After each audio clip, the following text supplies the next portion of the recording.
Imam Mahdi. Tapi Imam Mahdi ini jelas bukan lawannya Dajjal. Seperti kata Rasulullah kepada Umar, bukan kamu yang bisa melawan Dajjal. Yang bisa melawan Dajjal hanya satu. Dia adalah Nabi yang Allah simpan jasad ruhnya di langit dunia. Dan waktu Isra Mi'raj, aku benar-benar berjumpa dengan saudaraku Isa, kata Rasulullah waktu Isra Mi'raj. Yang bisa mengalahkan Dajjal hanyalah Isa alaihissalam. Tapi Imam Mahdi ini siapa? Mana yang duluan Imam Mahdi muncul atau Dajjal? Yang paling duluan muncul adalah Imam Mahdi. Imam Mahdi muncul ketika keadilan betul-betul tidak ditemukan lagi di muka bumi, ketika kezaliman merata di mana-mana, ketika bencana alam merata terjadi di mana-mana, ketika kehancuran ekonomi sudah fix terjadi. Awas, ini yang saya sebutkan sekarang ini sedang kita jalani sekarang, ya. Imam Mahdi muncul ketika peperangan dan pertumpahan darah mengerikan terjadi di mana-mana. Imam Mahdi muncul sebagai figur yang menenteramkan ini semua. Kehadiran beliau menghentikan semua peperangan di muka bumi. Kehadiran beliau menghentikan semua bencana-bencana alam yang terjadi di muka bumi. Kehadiran beliau menghentikan semua kehancuran, kemiskinan, kelaparan, kejahatan di muka bumi. Imam Mahdi adalah penawarnya bumi ini. Imam Mahdi adalah penawarnya muka bumi ini. Siapa dia Imam Mahdi? Imam Mahdi adalah keturunan kandung Nabi kita, Nabi besar Muhammad sallallahu alaihi wasallam, dari Hasan bin Ali. Rasul punya dua orang cucu, Hasan dan Husain. Apa kata Rasulullah? Cucuku ini, sambil menunjuk dan memegang Hasan, dari keturunannya kelak di akhir zaman akan muncul seorang pemimpin umat. Namanya mirip dengan namaku, nama ayahnya mirip dengan nama ayahku, fisiknya tidak serupa dengan aku, tapi akhlaknya benar-benar mirip dengan akhlakku, kata Rasulullah. Ingat itu baik-baik. Namanya mirip dengan namaku, nama ayahnya mirip dengan nama ayahku, fisiknya tidak serupa dengan aku, tetapi akhlaknya benar-benar mirip dengan aku. Rasulullah itu kulitnya putih, indah, bersih. Sementara Al-Mahdi nanti kulitnya gelap, kata Rasulullah, hitam kecok-kecoklatan. Ya arah-arah Indonesia inilah, tapi bukan orang kita, ya. Rasulullah sallallahu alaihi wasallam mengatakan akhlaknya betul-betul mirip dengan akhlaknya Rasulullah sallallahu alaihi wasallam. Namanya mirip dengan namaku. Nama Nabi Muhammad siapa? Ya Nabi Muhammad lah. Tapi ada nama yang lain Nabi Muhammad. Nama beliau yang lain adalah Al-Mustafa, Ahmad. Siapa? Al-Amin. Nama Nabi Muhammad itu Al-Qasim, Al-Mustafa, Ahmad, Muhammad. Nama beliau Yasin, Toha. Ini adalah nama-nama Nabi Muhammad sallallahu alaihi wasallam. Jadi mana saja yang namanya dari nama-nama Nabi Muhammad, bisa jadi Muhammad namanya, bisa jadi Yasin namanya, bisa jadi Qasim namanya, ya. Nama ayahnya mirip dengan nama ayahku, berarti nama ayahnya wajib Abdullah, gitu ya. Bisa jadi Yasin bin Abdullah, bisa jadi Muhammad bin Abdullah, Ahmad bin Abdullah. Yang jelas kata Rasulullah sallallahu alaihi wasallam, fisiknya tidak serupa dengan aku, akhlaknya mirip dengan aku. Rasul menyebutkan warna rambutnya pirang. Masih ingat dengan keturunan Rasulullah yang sekarang masih di penjara? Habib Bahar bin Smith. Lihat rambutnya pirang tidak? Al-Mahdi itu nanti rambutnya pirang, warna kulitnya gelap, ya. Hidungnya mancung. Jadi hidung-hidung yang kayak gini jangan berharap jadi Imam Mahdi. Tahu diri aja lah. Tulang hidungnya lurus dan mancung, dahinya lebar, jenggotnya ikal sedada, kemudian bibir atas dengan bibir bawahnya sama tebalnya dan enak dilihat. Giginya rata, jarak antar satu gigi dengan gigi yang lain dapat dimasukkan sehelai benang. Berarti giginya tidak rapat begitu, ya, bisa dimasukkan sehelai benang. Giginya rata, tidak boneng, tidak ada yang maju ke depan atau mundur ke belakang, rata. Dia tidak terlalu tinggi dan juga tidak pendek. Dadanya bidang, bulu dadanya lembut. Sampai gitu Nabi menceritakan, ya, perutnya kempis, sispek, perut kayak gini, perut musibah ini, nggak bisa jadi Imam Mahdi. Ustaz, musibah kita nih Ustaz. Jadi Al-Mahdi itu tidak fasih melafazkan huruf ra. Huruf ra beliau tidak mampu mengucapkannya dengan benar. Al-Mahdi ini Rasul sebutkan dia, ciri bahwa dialah Al-Mahdi itu adalah ketika kondisi dunia sedang begitu, orang sedang kacau, Madinah sedang kacau, Mekah sedang kacau, dan sekarang sudah menuju ke sana ya. Mekah, Madinah sedang menuju kekacauan sekarang. Karena orang-orang keluarga kerajaan sedang mulai berebutan kekuasaan dan mulai bunuh-membunuh sesama anggota keluarga kerajaan. Hari ini kekacauan sudah mulai dan Saudi sudah mulai mengalami krisis ekonomi yang sangat akut. Kaum muslimin yang kami muliakan, saat itu seorang lelaki di Madinah Al-Munawwarah diburu oleh pasukan Sufyani yang dikirim dari Damaskus. Raja yang paling zalim di masa itu, kata Rasulullah. Dia mengirim pasukan sejumlah 300-an orang. Yang ditujunya adalah lelaki yang terendus sebagai calon Al-Mahdi, dengan ciri-cirinya ada pada dirinya, ada di Madinah. Ternyata orang ini sudah menyebarkan mata-matanya ke seluruh dunia di mana laki-laki itu berada. Apalagi dalam hadis sudah diketahui bahwa laki-laki itu nanti dalam kondisi-kondisi dunia kacau ada di Madinah, yaitu calon Al-Mahdi ini. Maka diobrak-abriklah Madinah oleh 300 orang kiriman dari pasukan Sufyani Damaskus. Sebelum pasukan ini masuk Madinah, Al-Mahdi ini sudah dikeliling oleh para ulama dan orang-orang yang ikhlas. Mereka menasihatkan, larilah engkau, tinggalkan Madinah ini, engkau diburu untuk dibantai. Maka laki-laki itu pun lari. Sang calon Al-Mahdi ini lari, didampingi beberapa orang soleh dan ulama, lari ke Mekah. Pasukan 300 orang itu masuk Madinah, memaksa orang-orang Madinah, menyiksa sambil memaksa mereka. Katakan, di mana laki-laki ini?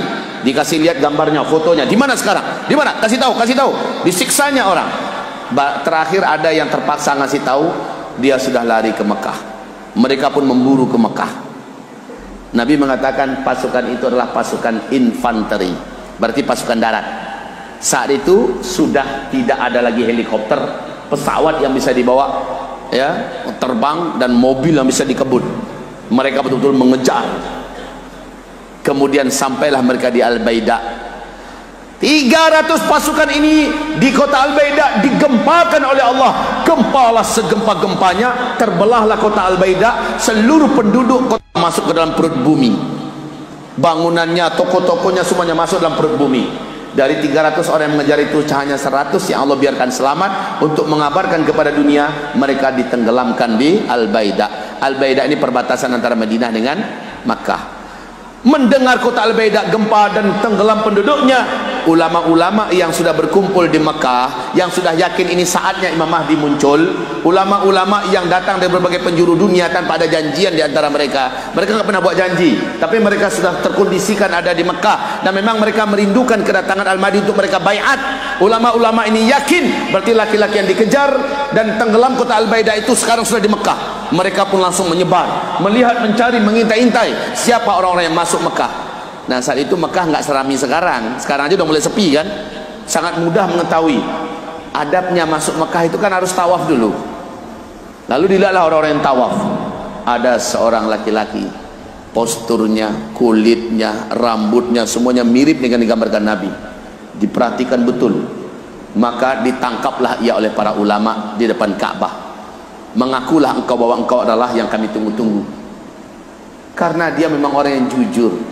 Dia hanya mengatakan kalian salah orang, kalian salah tangkap orang, bukan saya. Lalu dicek nasabnya sampai ternyata kepada Hasan, memang kamu orangnya. Berikan tanganmu, kami akan berbaiat kepadamu.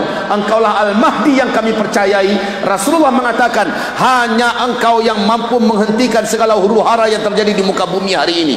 Hanya engkau yang mampu menghentikan segala bentuk kezaliman yang sedang melanda seluruh kaum muslimin sedunia. Hanya engkaulah harapan di akhir zaman. Apa kata dia laki-laki ini? Lepaskan saya, carilah orang yang lain, kalian salah orang. Tapi ulama-ulama ini tidak mau, tetap ngotot dan memaksa. Terjadi debat. Al-Mahdi sendiri adalah orang yang memiliki ilmu, memiliki pengetahuan tentang agama, tapi dia nggak ngerti masalah politik, nggak ngerti masalah perang, nggak ngerti masalah ekonomi, nggak ngerti masalah memimpin, apalagi menyelesaikan masalah-masalah besar. Al-Mahdi itu karakter atuk moyangnya itu Hasan bin Ali betul-betul melengket kepadanya, tidak suka kepada jabatan dan kepemimpinan. Masih ingat Hasan bin Ali diangkat menjadi khalifah, dia lepaskan jabatan itu. Masih ingat nggak? Ini Hasan, dan itu mengalir pada cucunya Al-Mahdi. Bukan orang yang haus jabatan, beda dengan orang sekarang, akulah Al-Mahdi, akulah Al-Mahdi. Imam Mahdi sebenarnya itu malah menolak dia. Kaum muslimin yang kami muliakan, terakhir apa kata para ulama yang memaksanya untuk mau menerima baiat? Jika engkau menolak untuk kami baiat, engkau yang menanggung dosa seluruh orang yang zalim yang melakukan kezalimannya di muka bumi ini terhadap kami umat Islam, karena hanya engkau, kata Rasulullah, yang mampu mengangkat kezaliman itu. Kaum muslimin yang kami muliakan, pucatlah sang calon Al-Mahdi ini, dan dia berkata, lepaskan saya, biarkan saya bermunajat pada Rabb saya satu malam ini, biarkan saya mengadu kepada Allah apa yang harus saya lakukan. Semalaman itu, kata Rasulullah, fa aslahahullahu fi lailah, dalam satu malam itu Allah perbaiki keadaan sang Al-Mahdi ini. Allah perbaiki otaknya yang memang tidak ada basic sama sekali tentang politik, Allah ahlikan dia tentang politik. Ibaratnya itu di upgrade oleh Allah Subhanahu wa taala. Yang nggak ngerti masalah perang, Allah jadikan dia mahir dan ahli dengan perang. Ngerti aja dia bagaimana cara menang dalam perang, apa harus cara mengalahkan lawan segala macamnya. Dia nggak ngerti masalah pemerintahan, Allah ahlikan langsung dia dalam satu malam itu. Fa aslahahullahu fi lailah, dalam satu malam Allah upgrade langsung. Dan ini bukan khayalan, baca di sini nanti ya, baca dalam kitab ini bukan khayalan, bagi Allah kun fayakun saja itu. Setelah itu Al-Mahdi tumbuh hadir sebagai sosok yang benar-benar sudah siap, batinnya menjadi kuat, hatinya menjadi kokoh, jiwanya menjadi mantap. Besok paginya setelah matahari terbit, para ulama yang memang mengepungnya terus, nggak boleh lari dan boleh keluar, bertanya para ulama, gimana? Bismillah, saya siap menerima. Maka dibaiatlah beliau. Mendengar beliau dibaiat, langsung penguasa-penguasa yang ada memimpin Mekah mengumpulkan kekuatannya, polisinya, militernya untuk mengejar laki-laki ini dan orang yang membaiatnya, dan beliau pun lari balik ke Madinah. Lari balik ke Madinah. Kaum muslimin yang kami muliakan, pembaiatan itu menggemparkan seluruh Arab dan sampai ke Jazirah Arabia. Sampai di Madinah dia pun dibaiat beramai-ramai oleh para ulama dan kaum muslimin yang beriman di Madinah. Beliau dikejar lagi oleh Bani Kalab yang ada dan mengejar untuk membunuh. Beliau lari lagi ke Mekah. Di Mekah beliau ingin dibunuh bersama-sama dengan militer. Seluruh penguasa-penguasa yang jahat yang ada di Timur Tengah bersatu untuk membunuh sosok Al-Mahdi ini. Perlu Pak Ibu ketahui, maaf, penguasa yang sedang berkuasa di Arab Saudi hari ini, yang sedang berkuasa di Uni Emirat Arab pada hari ini, penguasa sedang berkuasa di Kuwait hari ini, yang sedang berkuasa di Bahrain hari ini, yang sedang berkuasa di negeri Arab Timur Tengah hari ini adalah penguasa-penguasa sekuler, penguasa-penguasa penjilat pantat Yahudi, penguasa-penguasa yang memang jahat kepada Islam dan kaum muslimin. Maaf kalau saya bicara begini. Kenyataannya mereka akan menjadi lawan bagi Imam Mahdi itu sendiri. Jadi kaum muslimin, saat itu Imam Mahdi sudah merapat kepadanya laki-laki terbaik, orang-orang yang beriman dari seluruh penjuru, dan mereka dengan cepat mengalahkan. Kamu benar-benar nanti akan mengalahkan orang-orang Arab di akhir zaman. Maksudnya orang-orang yang berkuasa di negeri-negeri Arab. Itulah Al-Mahdi ya. Jadi dengan cepat Al-Mahdi menaklukkan Iran, Al-Mahdi menaklukkan negeri-negeri, Cina ditaklukkan, dengan cepat ditaklukkan. Kemudian singkatnya terjadilah peperangan antara blok timur dan blok barat.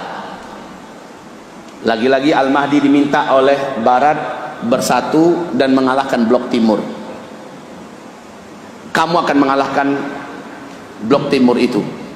Tapi barat berkhianat, barat berkata saliblah yang memenangkan pertarungan ini.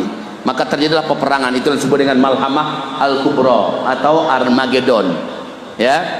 Setelah Armageddon, Al-Mahdi dan orang beriman pergi ke Turki dan menaklukkan Turki. Dengan cepat Turki tanpa melawan langsung bergabung menjadi bahagian daripada kekuasaan Imam Mahdi. Jadi seluruh dunia sudah mulai tertib, tidak ada lagi yang berani melaksanakan acara perang.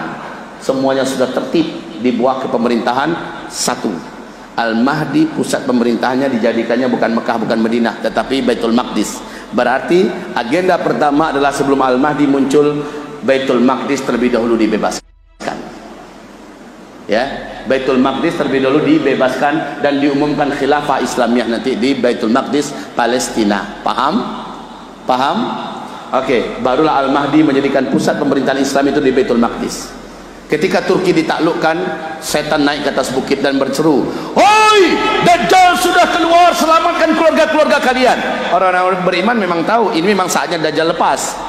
Maka orang beriman segera melepaskan harta-harta ghanimah perang. Mereka langsung meluncur ke kampung halaman mereka untuk melindungi dan menyelamatkan keluarga. Sesampainya mereka di rumah mereka masing-masing, orang Yaman sampai di Yaman, orang Syam sudah sampai di Syam, orang Afrika sudah nyampe di rumah-rumah mereka di Afrika. Ternyata Dajjal belum keluar. Namun setelah mereka berkumpul dengan keluarganya, benar, Dajjal pun muncul. Ngapain Dajjal? Dajjal langsung mengelilingi dunia, nggak berurusan dulu dengan Imam Mahdi. Dajjal tidak berurusan dulu dengan Imam Mahdi, langsung keliling dunia memperbanyak calon penghuni neraka. Karena kata Rasulullah, Dajjal saat dia muncul masanya tidak lama, hanya 40 hari saja kata Rasulullah. Tapi satu hari pertama sama dengan 1 tahun, satu hari kedua sama dengan 1 bulan, satu hari ketiga sama dengan 1 minggu, hari-hari yang tersisa yaitu 37 hari sama dengan hari-hari biasa. Jadi kalau dijumlahkan nggak lama Dajjal itu setelah dia muncul, hanya 1 tahun, 2 bulan, 2 minggu saja. Apa yang terjadi setelah 1 tahun, 2 bulan, 2 minggu? Imam Mahdi dikepung oleh Dajjal dan orang dan pasukannya di Damaskus. Pasukan Imam Mahdi yang hanya tinggal berapa ribuan orang dikepung oleh Dajjal di waktu asar. Dajjal bersiap-siap untuk menghancurkan pintu gerbang masjid yang ada menara putihnya. Dan masjid yang ada menara putihnya, ada fotonya di sini, sudah ada gambarnya. Itu adalah masjid yang menurut Al-Hafiz Ibnu Katsir, penulis kitab tafsir Ibnu Katsir yang terkenal, mengatakan inilah masjid di mana nanti Nabi Isa akan turun di sini. Masya Allah, masjid itu sekarang sudah ada.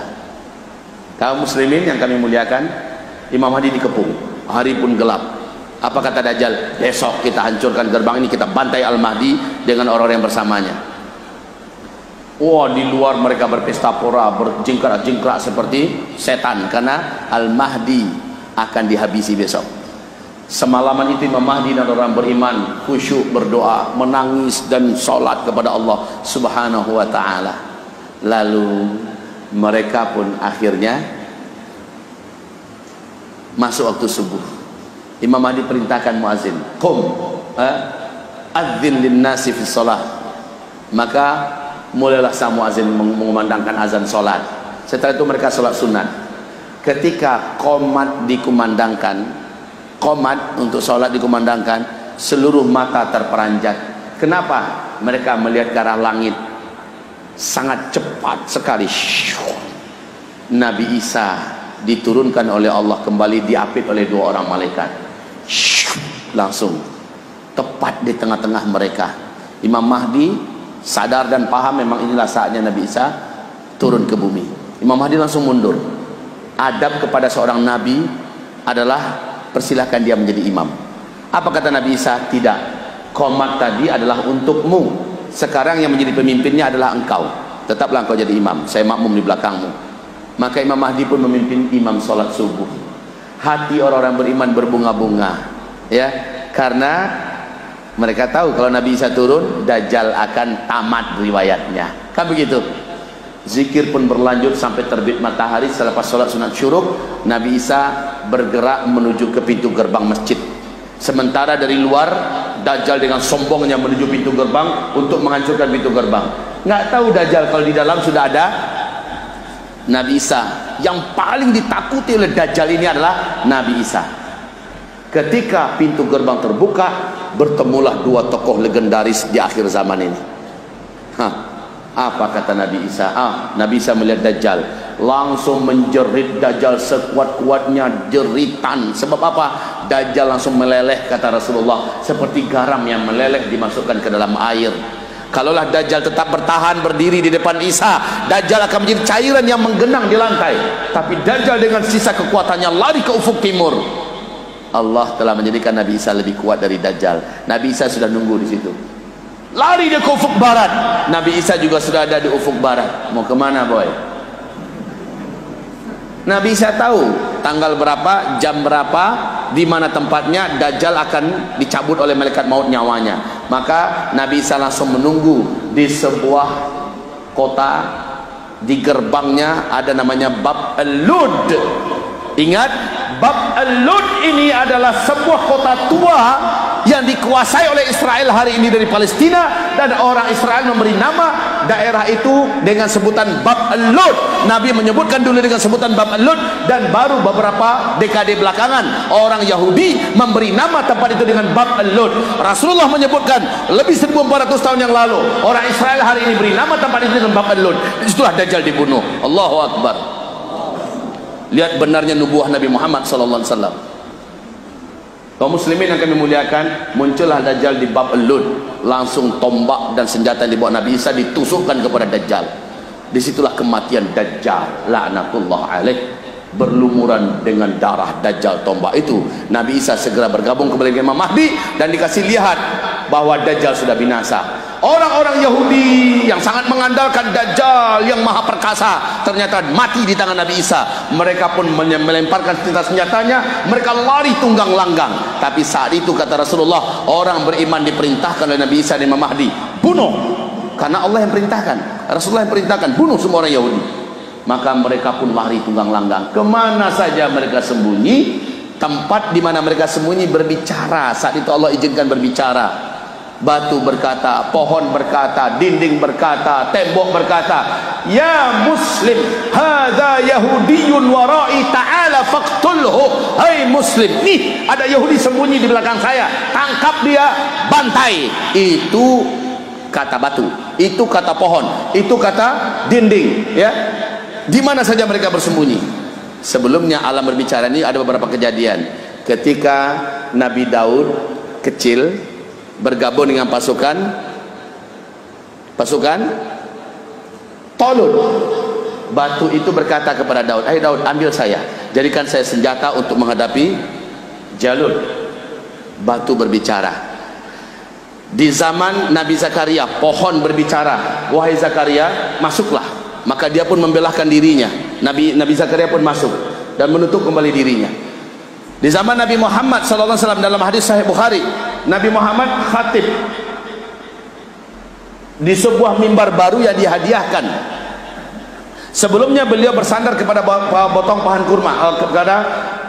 pohon kurma, dan seluruh sahabat mendengar batang pohon kurma itu menangis sejadi-jadinya. Hari Jumat loh ya. Lalu Nabi turun dari mimbar dan mengusap-usap batang pohon kurma itu seperti mantoannya. Diamlah engkau. Kenapa pohon kurma menangis? Selama ini dia yang dipegang, dia yang sentuh, sekarang dia ditinggalkan dan Nabi sudah ada di mimbar. Jadi ada pohon-pohon yang berbicara, dua bukit berbicara, Jabal Uhud juga berbicara, dan di akhir zaman Allah izinkan seluruh alam berbicara demi membongkar di mana Yahudi bersembunyi. Seluruh alam berbicara, hai muslim, ini ada Yahudi, tangkap, bunuh dia. Jangan sekarang Pak ya, jangan sekarang lakukan itu. Dan yang tidak berbicara hanyalah pohon gharqad. Fa innaha syajarul yahud, sesungguhnya gharqad itu adalah pohonnya Yahudi. Hanya gharqad yang diam. Dan ketahuilah 2011 orang-orang Yahudi sudah menanam pohon gharqad 20 juta batang pohon. Hari ini pohon gharqad itu sudah setinggi-tinggi 16 meter. Mereka tahu bahwa pohon gharqad ini akan menjadi pohon kemenangan, itu kata mereka. Padahal kalau dalam hadis pohon gharqad itu tempat sembunyinya, pohonnya berduri Pak. Kalau Bapak masuk dalam pohon itu, kesuntik duri Bapak di mana-mana. Di situ orang Yahudi sembunyi. Tapi karena orang beriman dah tahu dari hadis Nabi, ini sisanya sebagian besar sembunyi di kebun pohon gharqad. Sudahlah, orang beriman tinggal pergi ke sana, disibak sedikit pohonnya, ketemu kutu Yahudi, dibunuh, habis semua Yahudi. Ketika Yahudi seluruhnya habis, Nabi Isa membatalkan semua pajak-pajak upeti-upeti yang ada di muka bumi. Nabi Isa memerintahkan semua babi harus dihabisi, dikuburkan. Nabi Isa perintahkan ya agar semua peperangan dihentikan, semua kezaliman di stop. Dan Imam Mahdi sebagai sang raja, sang khalifah yang saat itu dinobat oleh Nabi Isa sebagai pemimpin. Nabi Isa sebagai tokoh spiritual tertinggi, tetap melanjutkan syariahnya Nabi Muhammad sallallahu alaihi wasallam. Belum sempat perjalanan dunia ini menjadi damai seutuhnya, Ya'juj Ma'juj pun lepas. Nah, itu agenda berakhir ya, di mana Ya'juj Ma'juj berakhir dengan doa Nabi Isa, matilah Ya'juj Ma'juj semuanya. Baik, demikian saja kajian kita pada malam hari ini.